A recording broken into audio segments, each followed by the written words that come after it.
दास को बहुत पुरानी, दास की उम्र उस समय 20-21 साल की रही होगी। संगत में आकर बैठने का बहुत शौक़ था और ख़ासकर सतगुरु बाबा हरदेव सिंह जी जब स्टेज पर विराजमान होते थे तो उनको देखते रहने का, टकटकी लगाकर, ये मन का भाव था। निरंकारी कॉलोनी हॉल में ऊपर रात की संगत होती थी तो दास भी अपने ब्रदर के साथ वहाँ आ जाता था। कोई ऐसा कोना ढूंढता जहाँ पर बैठकर मैं हजूर के सिर्फ देखता रहूं। एक बार हजूर ने बैठे बैठे दास की तरफ देखा और आंखें ही गड़ा दी दास के ऊपर। अब दास घबराकर आंखें नीचे कर ली, पर अंदर से बड़ी खुशी कि बाबा जी ने मुझे देखा।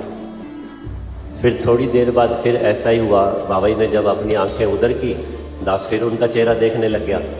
फिर नज़रें घूमती घूमती फिर दास के ऊपर आई, फिर मैंने अपनी आंखें नीचे कर ली। ऐसा 3 बार हुआ। संगत खत्म हो गई। दास रास्ते में जो मिल रहा है, घर में जो मिल रहा है, सबको कह रहा हूँ कि बाबा जी ने आज मुझे 3 बार देखा, बाबा जी ने आज मुझे 3 बार देखा। सत्संगत परिवार वालों ने आदरणीय भगत कोटूमल जी को यह बात बताई, तो हमारे घर में आए तो खुशी खुशी मेरे को लगा कि इनको भी यही बात बतानी चाहिए। तो जैसे उनको वो बात बताई, उन्होंने मेरा हाथ पकड़ लिया, कहने लगे, बेटा मैं बताऊं तुम्हें 3 बार क्यों देखा। अब दास की धड़कन बढ़ गई, महात्मा क्या समझाएंगे, क्या कहेंगे। सत्संगत कहने लगे, पहली बार उन्होंने तुझे देखा होगा, तू 20-21 साल का नौजवान है।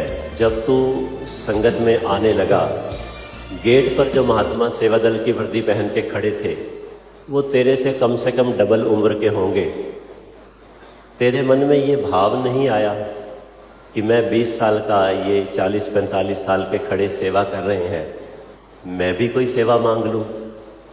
अब सत्संगत दास को पसीना आ गया। अब दूसरी बार की बात क्या आएगी समझ में आने लग गया। कहने लगे, फिर तूने वहां जोड़े उतारे होंगे, जिस महात्मा ने तेरे हाथों से जोड़े लिए होंगे उसकी उम्र तेरे से कम थी या तेरे से ज्यादा थी। दास ने कहा, बहुत ज्यादा थी महाराज। कहते, फिर जब उन्होंने तेरे जोड़े लिए तूने उनके चरण क्यों नहीं पकड़ लिए कि महाराज आपकी कृपा से मैं भी अब बड़ा हो गया हूँ, मुझे भी अपने साथ सेवा का अवसर दे दो।